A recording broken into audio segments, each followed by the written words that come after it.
নমস্কার, সকল ভক্ত বন্ধুদের সাদর আহ্বান জানাই বেদান্ত দর্শন ফেসবুক পেজে।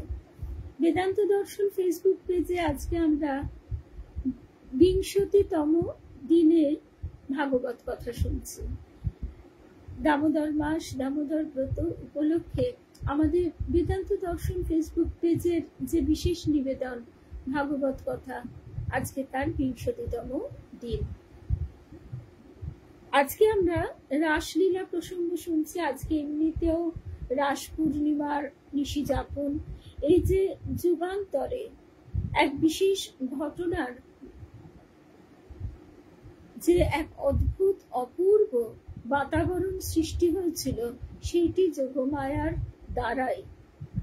কৃষ্ণ তার যে লীলাকালে এই অপার্থিব দেহাতীত অপূর্ব একটি রূপ দর্শন করিয়েছিলেন জগৎকে, সেটি কিন্তু যুগ যুগ ধরে মানুষ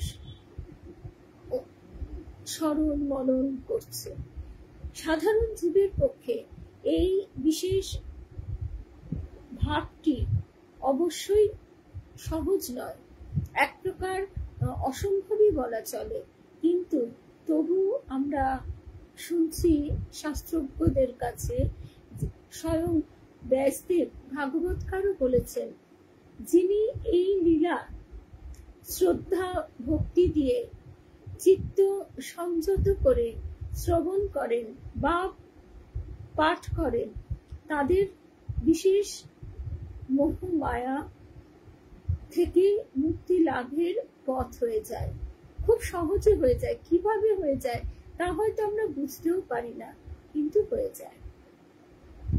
আমরা দেহবদ্ধ জীব, সুতরাং দেহাতীত ভাবকে আমাদের পক্ষে ধারণা করা কঠিন, কেন এক প্রকার অসম্ভবই বলা চলে।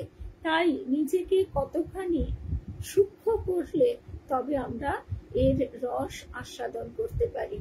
গতকালই আমরা শুনছিলাম যে এর সঙ্গে নারী পুরুষের প্রেমের যে ভাবটি, তার তুলনা করা হয়, কারণ সেই ভাবটি আমাদের সাধারণভাবে বোধে আসে। কিন্তু এই রাসলীলা তার বহু বহু ঊর্ধ্বে। সে কোন অপার্থিব জগতের, সে কোন আনন্দ লোকের যে ভাব, তা আমরা বুঝতে না পারলেও আমাদের শ্রবণে পঠনে আনন্দ লাভ হয়, সেইটি বড় কথা। ভক্ত বন্ধুদের শুভ সকাল জানাই। রূপা, পলি, সঙ্গীতা, সর্বরিদি, মিনুদি, শুভ সকাল। আজকে ঠাকুর মায়ের শ্রীচরণে সাষ্টাঙ্গ প্রণাম নিবেদন করে, শ্রী গুরুদেবকে স্মরণ করে আমরা প্রথমেই চলে যাব দক্ষিণেশ্বরে। দক্ষিণেশ্বরে আমাদের প্রাণের ঠাকুর, যিনি বলছেন যিনি রাম, যিনি কৃষ্ণ, তিনি ইদানিং রামকৃষ্ণ, সেই বোধটা যে তিনি আমাদের কৃপা করে দিয়েছেন, এই আনন্দেই আমরা দক্ষিণেশ্বরে এখন চলে যাচ্ছি। দক্ষিণেশ্বরে ঠাকুরের ঘরে, ঠাকুরের ঘরে বসে স্বামী বিজ্ঞানানন্দজি মহারাজ, তখন তো তিনি বিজ্ঞানানন্দজি হননি, তখন তার নাম হরিপ্রসন্ন চট্টোপাধ্যায়, ঠাকুরের হরি। তো তিনি পদসেবা করছিলেন, আমরাও পিছনে গিয়ে বসি। এমন সময় তাকে দর্শন করতে এলেন পূর্ণগড়ের এক ভদ্রলোক। খানিক কথাবার্তার পরে লোকটি চলে গেলেন। তখন হরি বলছে, হরিপ্রসন্ন মজুমদার, স্বামী বিজ্ঞানানন্দ, তখন ঠাকুর আমায় বলছেন, দেখ, কাঁচের আলমারির ভিতর জিনিসপত্র রাখলে সবকিছুই যেমন দেখা যায়, আমিও সকলের মনের ভিতরটা ঠিক তেমনি দেখতে পাই। ঠাকুরের ওই কথা শুনে আমার মনে হলো, তাহলে তো আমার ভিতরটাও তিনি সবই দেখতে পাচ্ছেন। ইনি তো দেখছি একজন ভয়ঙ্কর লোক। তা ঠাকুর লোকের ভালোটাই বলতেন, মন্দটা বলতেন না। তার ভিতর সকল অবতারের ভাবই দেখতে পাওয়া যেত। শুভ সকাল স্বপ্নাদি, চিনুদি। তিনি একদিন আমায় বলছেন, আমি কৃষ্ণ অবতারে গোপ গোপিনী নিয়ে প্রেমের লীলা খেলা করেছি। আমি তখন কলেজের ছোকরা। ঠাকুরের এই কথা মোটে বিশ্বাস করতে পারছিলাম না। মনে সন্দেহ উঠছে দেখে তিনি শ্রীকৃষ্ণের প্রতি গোপীদের ভালোবাসার কথা বলতে লাগলেন। তিনি তো সকলের অন্তর স্বচ্ছভাবে দেখতে পান, অন্তর্যামী কিনা। তিনি বললেন, গোপীদের শ্রীকৃষ্ণের প্রতি যে ভালোবাসা তা ঠিক ঠিক ভগবত প্রেম। শুভ সকাল। সোমা ট্রেনে বসে লালজির দর্শনে রওনা। জয় রামকৃষ্ণ। আমরা বাড়ি থেকে 6টায় বেরোবো, জানি না দেখা হবে কিনা। তার কারণ ওই সময় অফিস টাইম, রাস্তা জ্যাম, আর মেট্রোতেও প্রচন্ড ভিড়, ওই জন্যে বাই রোড যেতে হবে। আর 6টার আগে বেরোতে পারবো না, তার কারণ হচ্ছে দীপদান। আজকে দামোদরের কাছে দীপদান, আর আজকের এই দিনটি দেব দীপাবলি নামে খ্যাত। দেব দীপাবলিতে 5টি প্রদীপ নিবেদন করার কথা বলা হয়। শুভ সকাল রূপা, পারমিতা, সোমা। জয় রামকৃষ্ণ, জয় রামকৃষ্ণ। সঙ্গে তার মানে সঙ্গীতাও আছে। তোমরা এমন তাড়াতাড়ি পৌঁছবে যে লালজির শৃঙ্গার দেখতে পাবে। লালজি সাজতে ভালোবাসেন, খেতে ভালোবাসেন, আর গান শুনতে ভালোবাসেন, মায়েরা বলেন। তো তার যে সাজ দেখবার মতো। আবার বৃন্দামা সাজ হয়ে গেলে এমনি করে সামনে আয়নাটি ধরেন, পছন্দ হয়েছে কিনা। তা যাই হোক, এবার আবার আমরা ঠাকুরের কাছে চলে আসি। ঠাকুর বলছেন, গোপীদের শ্রীকৃষ্ণের প্রতি যে ভালোবাসা তা ঠিক ঠিক ভগবত প্রেম। কৃষ্ণের জন্য শুভ সকাল মধুরিমাদি। কৃষ্ণের জন্য গোপীরা প্রেমোন্মাদিনী হয়েছিলেন। তারা কৃষ্ণের বংশীধ্বনি শুনে নিজ স্বামী ও পরিজনবর্গ ছেড়ে ঘর থেকে ছুটে বেরিয়ে পড়তেন। তারা শ্রীকৃষ্ণের বংশীধ্বনি শুনে নিজ স্বামী ও পরিজনবর্গ ছেড়ে ঘর থেকে ছুটে বেরিয়ে পড়তেন। একদম ঠিক তোমাদের দুজনের কথাই এই জন্যই মনে হলো। ভাগ্যিস সঙ্গীতা তো বলেনি, ভাগ্যিস বললে। শোভা, দেখো সংসারে সবারই তো কাজ কর্ম, নানান রকম বন্ধন থাকে। এই বন্ধনকে উপেক্ষা করে যারা সকাল সকাল বেরিয়ে পড়ছে, তাদের একটাই তো আকর্ষণ, লালজির বংশীধ্বনি। তারপর ঠাকুর বলছেন, শ্রীকৃষ্ণের তো জাগতিক কোনো ঐশ্বর্য ছিল না, তথাপি তারা তাকে প্রাণাপেক্ষা ভালোবাসতেন। তাদের দেহ, মন, চিত্ত সবই শ্রীকৃষ্ণকে অর্পণ করে দিয়েছিলেন। শ্রীমদ্ ভাগবতে আছে, শ্রীকৃষ্ণ রাসলীলা করেছিলেন। রাসলীলার সময় তিনি রাসমণ্ডলে সমাধিস্থ হয়েছিলেন। ওই সময় তার সমগ্র বীর্য ঊর্ধ্বগামী হয়ে জ্যোতি স্তম্ভাকারে সহস্রারে গিয়ে উঠেছিল এবং তিনি গভীর সমাধিস্থ হয়েছিলেন। গোপীদের ভেতর কেউ কেউ এই সময়ে ওই ভাবে বিভোর হয়েছিলেন। এসব কথা বলতে বলতে ঠাকুর একেবারে ভাবে বিভোর হয়ে গেলেন, বাহ্য জ্ঞান শূন্য, গভীর সমাধিস্থ। আমিও তখন সেই গোপ গোপিনী নিয়ে প্রেমের লীলা খেলার কথা ভাবতে ভাবতে ভগবত ভাবে বিভোর হয়ে গেছে। তার সেই শক্তির গণ্ডি রেখা ঠিক যেন রাসমণ্ডলের মতন। সে সময়ের জন্য আমিও তার সেই শক্তির সীমারেখার মধ্যে থাকায় রাসলীলা সম্বন্ধে আমার যে ভ্রান্ত ধারণা ও অজ্ঞানের আবরণ ছিল তা চিরতরে কেটে গেল। আমারও তখন রাসলীলা সম্বন্ধে অভিনব অনুভূতি ও ধারণা হয়েছিল। ঠাকুরের সেই গভীর সমাধি ভঙ্গ হবার পর তিনি বালকের মতো হাসতে লাগলেন। এইসব দেখে আমি তখন একেবারে চুপ। বাচ্চারা মানে ঠাকুরের মুখখানি তো সত্যি বালকের মতন, তিনি যেন সেই কৃষ্ণ হাসতে হাসতে গিরি গোবর্ধন ধারণ করছেন, হাসতে হাসতে কালীয় দমন করছেন, ঠিক তেমনি হাসতে হাসতে বালকের মতো হাসতে হাসতে রাসলীলা তত্ত্ব বিজ্ঞানানন্দজি মহারাজের ভিতরে প্রবিষ্ট করিয়ে দিলেন। আর এই যে সীমারেখা গণ্ডির কথা আনন্দময়ী মা খুব সুন্দর করে বলছেন যে কোথাও যদি যজ্ঞকুণ্ড হয়, সেই যজ্ঞ স্থানের একটা সীমানা পর্যন্ত আমরা তার গভীর তাপ, সুগন্ধ সবকিছু অনুভব করি। তারপর সেই পরিধির থেকে মানে যত বৃত্তের দূরে সরে যেতে থাকি, পরিধিটা যত বড় হয় তত সেগুলি কমতে থাকে। এখানে ঠাকুর আর হরি মহারাজ মানে স্বামী বিজ্ঞানানন্দজি, আর কেউ কোথাও নেই।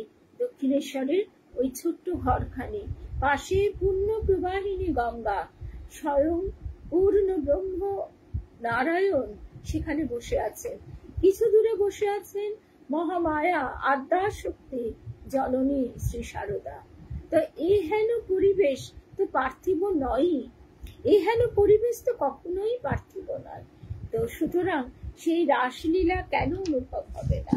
এবারে শুভ সকাল অনিতা, বিলাসপুরের দিদি, শুভ্রাদি, রুমাদি, শর্মিলাদি।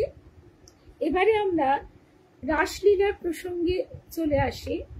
সেখানে বলা হচ্ছে রাস বিহারী হে গিরিধারী, রাস বিহারী হে গিরিধারী, সবই তো তুমি, সবই তুমি। লাহাং লাহাং তুহো তুহো, ঠাকুর বলছেন আমার কোলে যা পেয়েছি শুভক্ষণে যবে তোমার করে দেব, তখন তারা আমার হবে।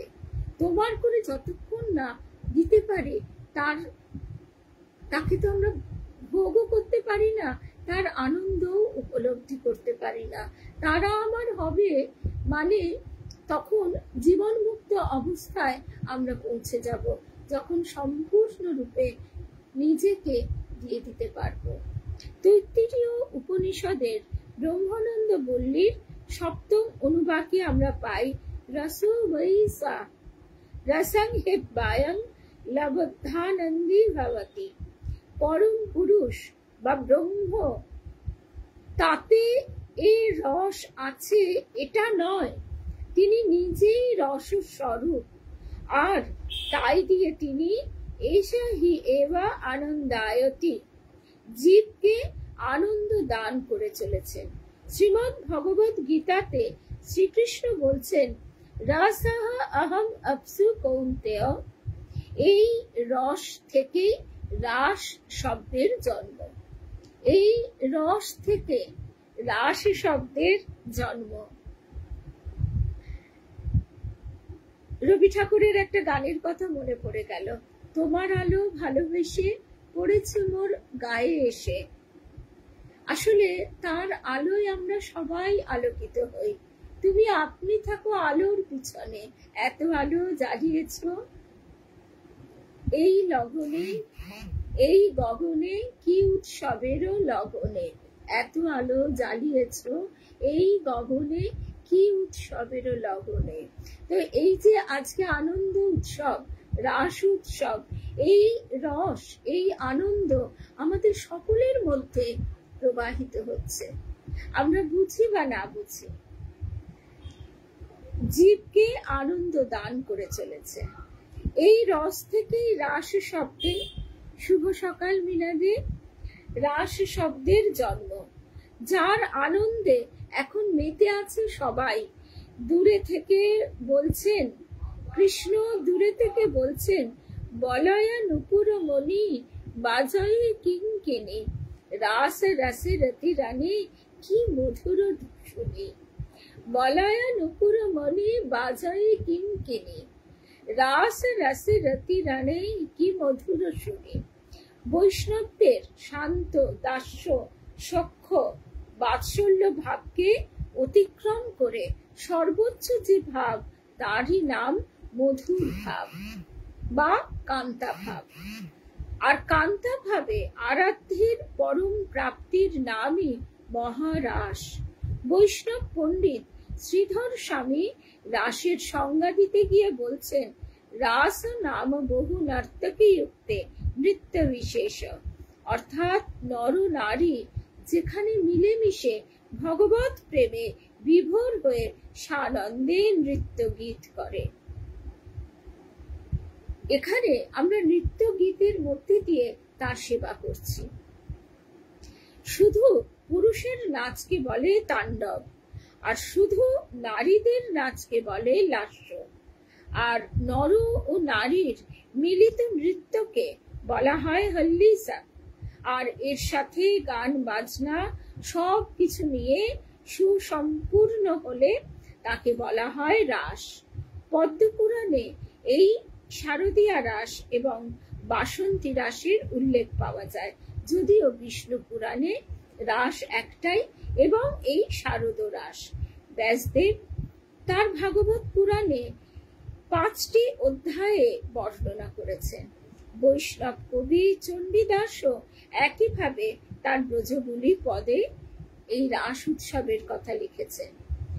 ভিক্ষরন্তু মনশ্চক্রে যোগ মায়াং উপাশ্রিতঃ ভগবান অপি তারাত্রিঃ শারদ উৎফুল্ল মল্লিকা, অর্থাৎ শরৎকালে পূর্ণ চন্দ্রে উদ্ভাসিত মল্লিকা ফুলের মতন অপূর্ব সুন্দর যে নিশি, সেই রাত্রে আমরা মনশ্চক্রে ভিক্ষরন্তু আমরা দর্শন করছি যোগ মায়াং উপাশ্রিত, যোগ মায়াকে আশ্রয় করে কৃষ্ণের এই অপূর্ব রাসলীলা। চণ্ডীদাস তার ব্রজবুলি পদে বলছেন, শারদ চন্দ্র পবন মন্দ বিপিনে ভরল কুসুম গন্ধ ফুল্ল মল্লিকা মালতী উথি মত্ত মধুকর ভরলি। শারদ পূর্ণিমার জ্যোৎস্না মাখা মায়াবী সেই বন্য রাতে যোগমায়ার কৃপায় ঋতুরাজের আগমন, অর্থাৎ শরৎ এবং বসন্ত যেন একাকার হয়ে গেছে। মল্লিকা মালতী যুথি থরে থরে তাদের রূপের ডালি উজাড় করে দিয়েছে। মৃদুমন্দ বাতাসে মম করছে চারিদিক। প্রেমে মত্ত অলিকুল তাদের গুনগুন স্বরে সৃষ্টি করেছে এক অদ্ভুত মাদকতা। মধ্যরাত্রের এমন মোহনীয় মুহূর্তে বেজে উঠল চিতচোরা শ্যামের মুরলী। গোপীরা তাদের সংসার, স্বামী, সন্তান, পরিজন, শ্বশুর, ভাসুর সব ভুলে ছুটে এলো রাসলীলা মঞ্চে। বৈজয়ন্তী মালায় কৃষ্ণ সেজেছেন। 8 বছরের বালক বৈজয়ন্তী মালা, অর্থাৎ বিভিন্ন বনপুষ্প, বিভিন্ন রঙের বনপুষ্পে সেই মালাটি গাঁথা হয়েছে। ঘেরাতে রাতি ঐছন ভাতি শ্যাম মোহন মদনে মাতি, শ্যাম মদন মোহন রূপে মেতে উঠেছেন, অর্থাৎ মদন মোহন যার স্বর নিক্ষেপে মানুষ কামার্ত হয়, সেই মদন মোহন মদনকেও শ্যাম মুগ্ধ করে দিয়েছেন। সে তার স্বর নিক্ষেপ করতে ভুলে গেছে।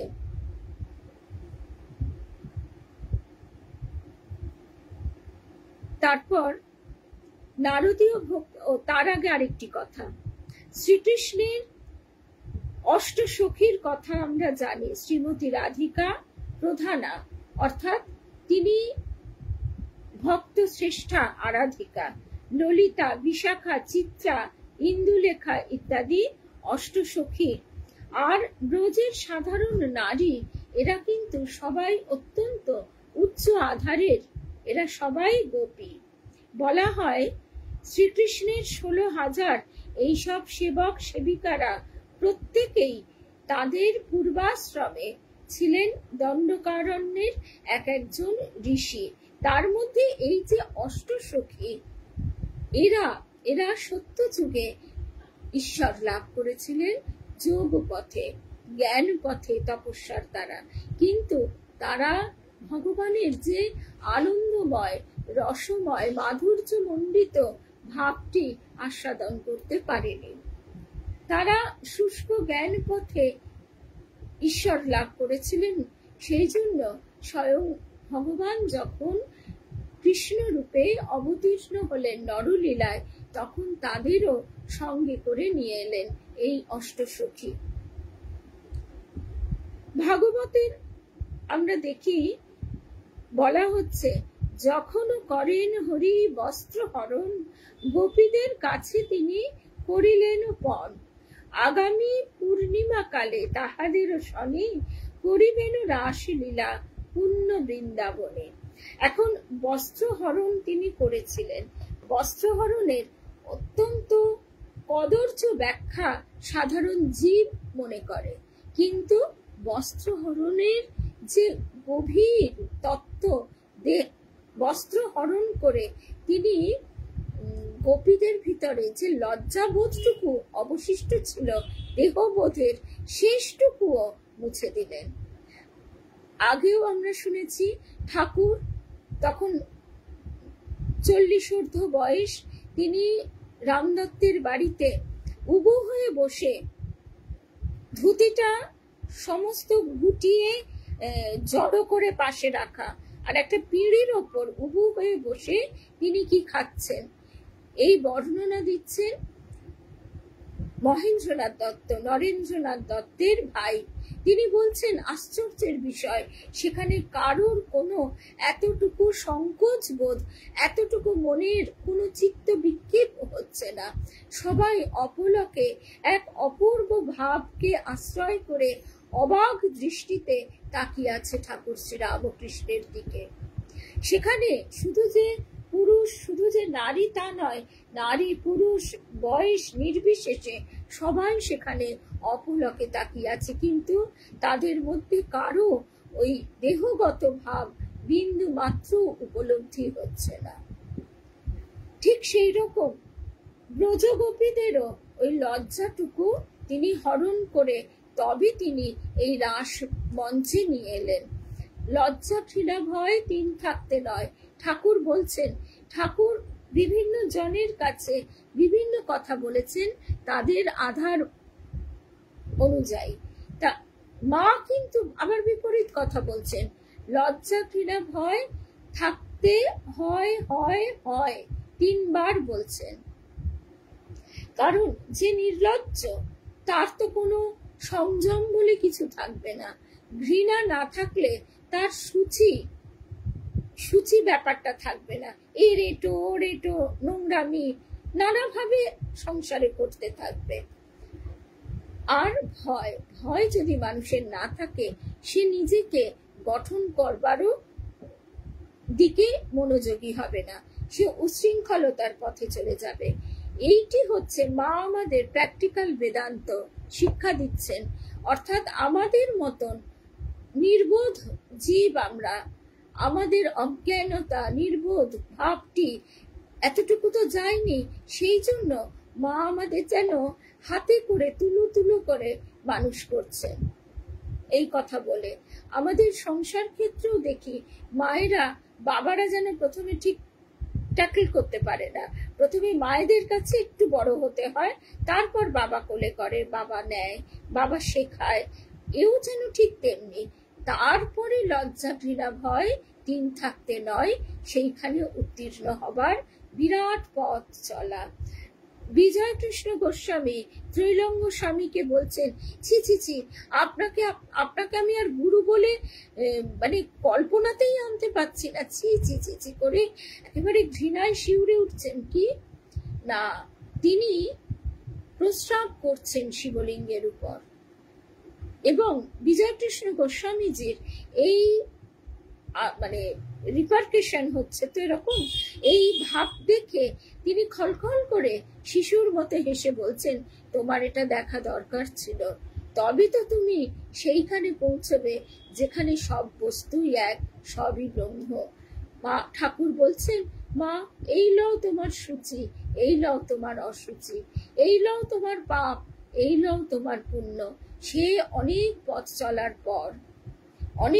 চলার পর আমরা দূরে হিমালয়ের শৃঙ্গ দেখতে পাচ্ছি, কিন্তু দেখতে পেলেই তো হবে না, সেখানে পৌঁছবার জন্য প্রচুর পথ চলতে হবে, প্রচুর পরিশ্রম, সহ্য, ধৈর্য দরকার।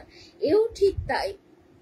সুতরাং আমরা এই রাসলীলা প্রসঙ্গ শ্রবণ করে ধন্য হই, মনন করে ধন্য হই, বুঝি বা না বুঝি।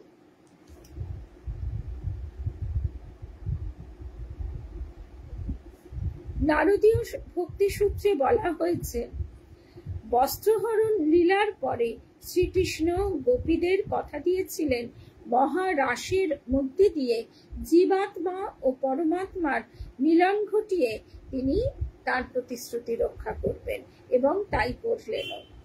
ঐকান্তিক ভক্তির অর্থ অন্য সকল আশ্রয় ত্যাগ করে ঈশ্বরের আশ্রয় গ্রহণ। তোমার সকল কর্ম ঈশ্বরে সমর্পণ করো এবং কাম, ক্রোধ, অভিমান প্রভৃতি সকল রিপুকে ঈশ্বরাভিমুখী করো। শ্রীধাম বৃন্দাবনের ধীর সমীরে যমুনা তীরে বংশী বটমূলে ভগবান শ্রীকৃষ্ণ ব্রজ গোপীদের সঙ্গে অপ্রাকৃত রাসলীলা বিলাস করেছিলেন। ঠাকুর বলছেন না যে মা এই লও তোমার সত্য, এই লও তোমার অসত্য। কেন? তার কারণ হচ্ছে তিনি সত্য স্বরূপ, সেই জন্য তিনি আনন্দ স্বরূপ, তিনি রস স্বরূপ। শারদীয়া পূর্ণিমার রাতে এই রাস নৃত্য অনুষ্ঠিত হয়েছিল। সেই রাতে সমগ্র বিশ্ব প্রকৃতি অপরূপ সাজে সুসজ্জিত হয়েছিল। পূর্ণ চন্দ্রের স্নিগ্ধ চন্দ্রালোকে গগনমণ্ডল উদ্ভাসিত, বৃক্ষ, লতা, গুল্মাদি, পশু পক্ষী উন্মুখ হয়েছিল ভগবানের রাসলীলা দর্শনে। শ্রীকৃষ্ণের নরলীলা সমূহের মধ্যে সর্বোত্তম রাসলীলা। এই রাস নৃত্য ছিল সম্পূর্ণ চিন্ময়। শুভ সকাল পিয়ালি, জয়ন্তী দি, দোলন, শুভ সকাল। এই রাস নৃত্য ছিল সম্পূর্ণ চিন্ময়, এবং দেবতারাও এই জন্য আজকে দিনটি দেব দীপাবলি নামে অভিহিত হয়। এই দিনটিতে তারাও আলোর উৎসব করেছিলেন, কারণ মর্তে তাদের ভগবান কৃষ্ণের এই অপরূপ লীলা বিলাস দেখে। শ্রীকৃষ্ণ কেবল আনন্দময়, আনন্দময় হবে চাঁদ। বৃন্দাবনের সকলেই আনন্দময়।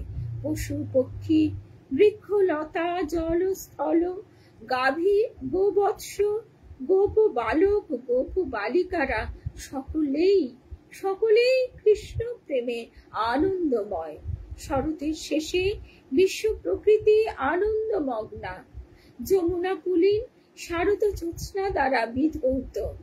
বিশ্ব প্রকৃতির মনোমুগ্ধকর পরিবেশে শরৎ পূর্ণিমার রাতে বংশী বটমূলে ভগবান শ্রীকৃষ্ণ বংশী বাদন শুরু করলেন। মনোপ্রাণ হরণকারী বংশীর ধ্বনি শুনে ব্রজগোপীরা তারা পতি, পুত্র, গৃহকর্ম, জাতি, কুল, মান সমস্ত কিছু পরিত্যাগ করে শ্রীকৃষ্ণের সঙ্গে মহামিলনের জন্য রাসস্থলীতে ছুটে এসেছিলেন। কেউ রান্না করছেন, রান্না পড়ে রইল। কেউ সন্তানকে দুগ্ধ পান করাচ্ছেন, তাকে ফেলে স্তন্যদান পড়ে রইল। কেউ প্রতিসেবা করছেন, সেসব পড়ে রইল। আমরা কোথাও যেতে গেলে নিজেকে সুসজ্জিত করি। কেউ হয়তো নিজেকে সুন্দর করে সাজাচ্ছিলেন, তার এক কানে দুল পরা হলো, আর এক কানে দুল পরাই হলো না। তিনি বংশীর ধ্বনি শুনে পাগলিনী প্রায় চলে গেলেন। আমাদের গৌরী মা ছিলেন ব্রজের গোপী। যুগে যুগান্তরে, রূপে রূপান্তরে একই লীলা বারে বারে সংঘটিত হয়। আমাদের গৌরী মা, ঠাকুর বলছেন, ও ছিল ব্রজের গোপী।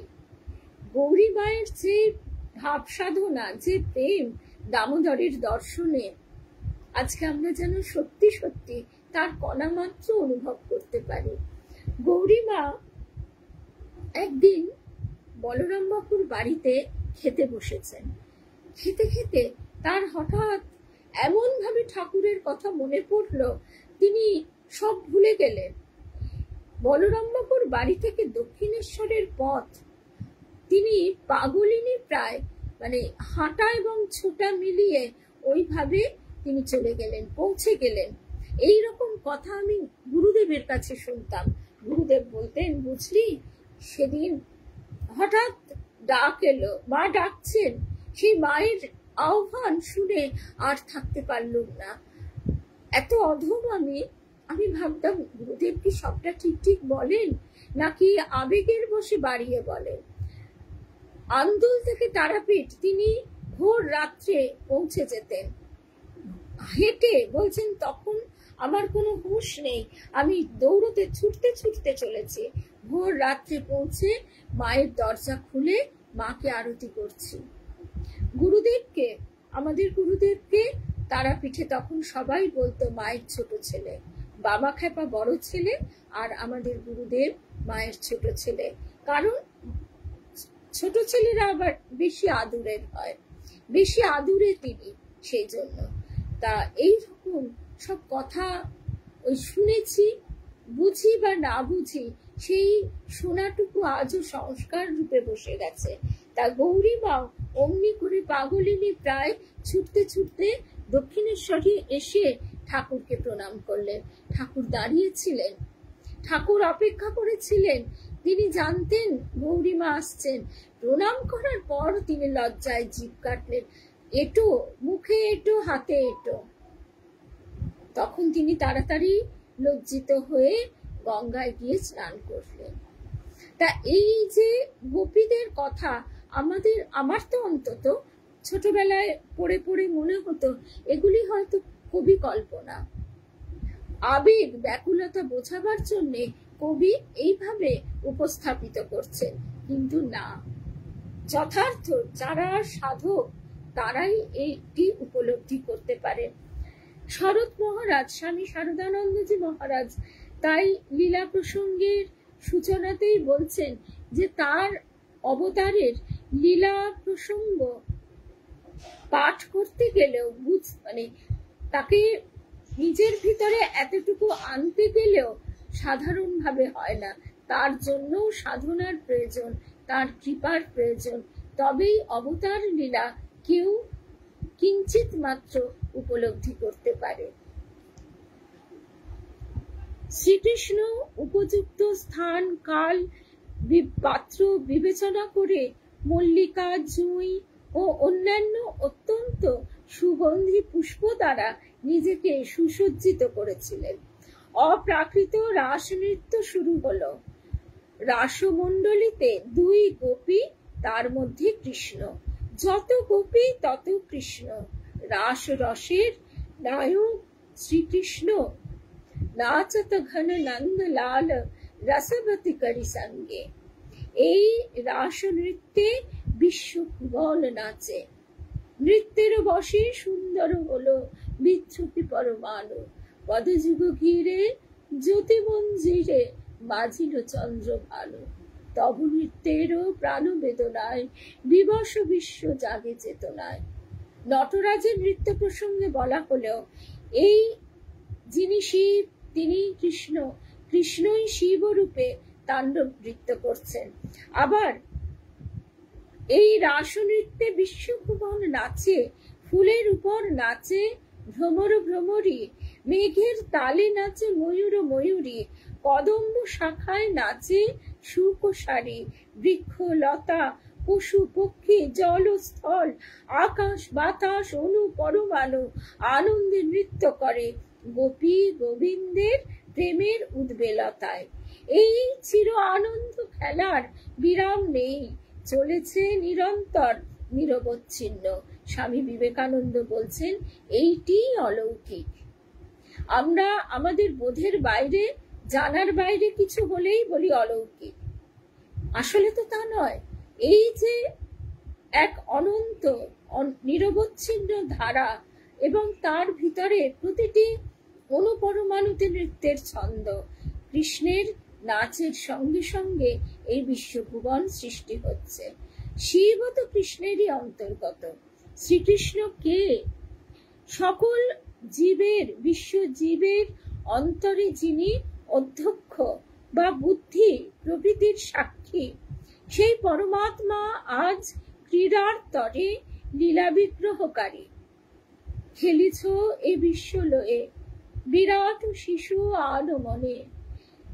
সেই 8 বছরের শ্রীকৃষ্ণ, সকলের অন্তরের অন্তরতম রূপে শ্রীকৃষ্ণ বিরাজমান, কেউ তার পর নেই, কি পুরুষ কি নারী, সকলেরই হৃদয় বিহারী।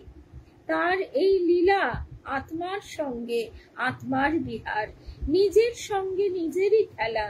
এই খেলা বিশ্ব জুড়ে প্রতিনিয়ত চলছে, তারই বৈচিত্র্যময় প্রকাশ রাসলীলা।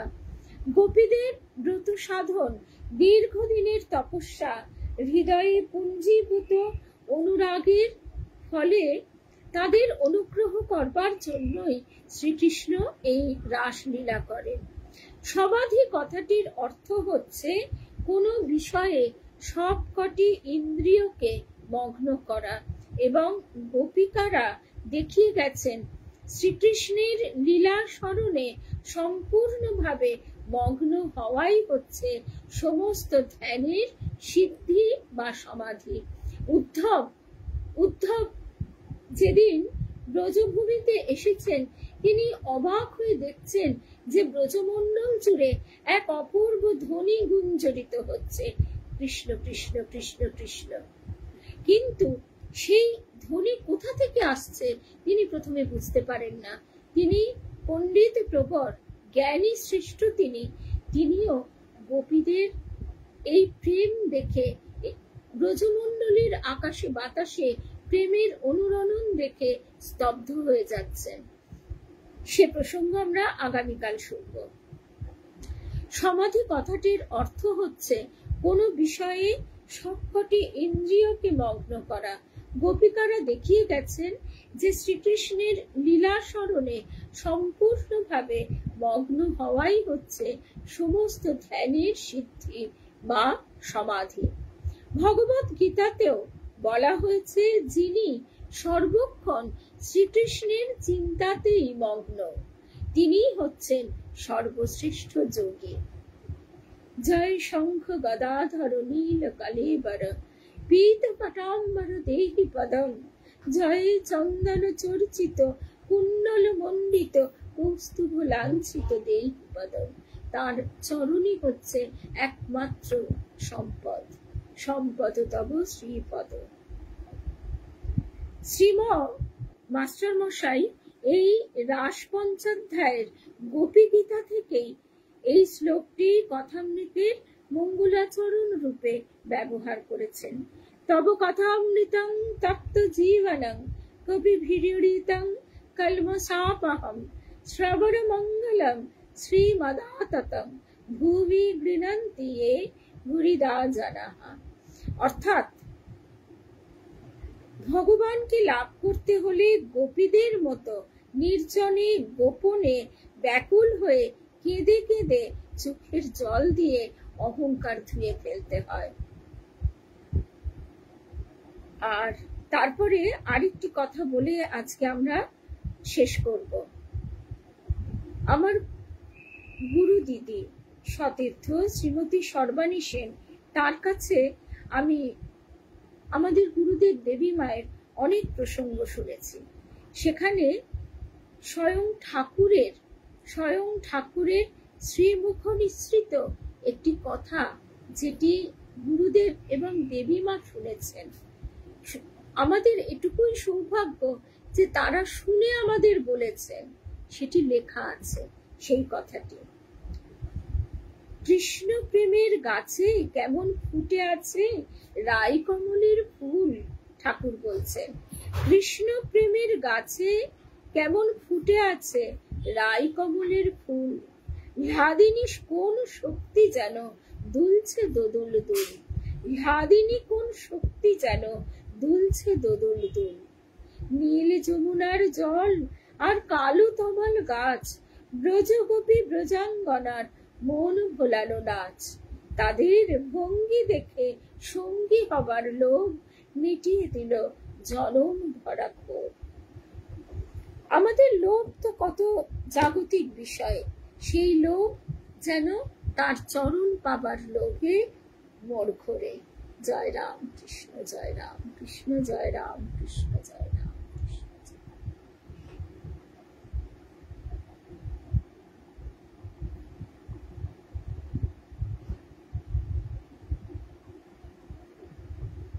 নিশ্চয়ই আমরা তো সবাই যাব। আমাদের পরস্পরের দেখা হওয়াটা অবশ্যই আনন্দের, কিন্তু আসল আনন্দ তো তিনি, তার কাছে আমরা সবাই সবাই পৌঁছবো। জয় রাম কৃষ্ণ, জয় রাম।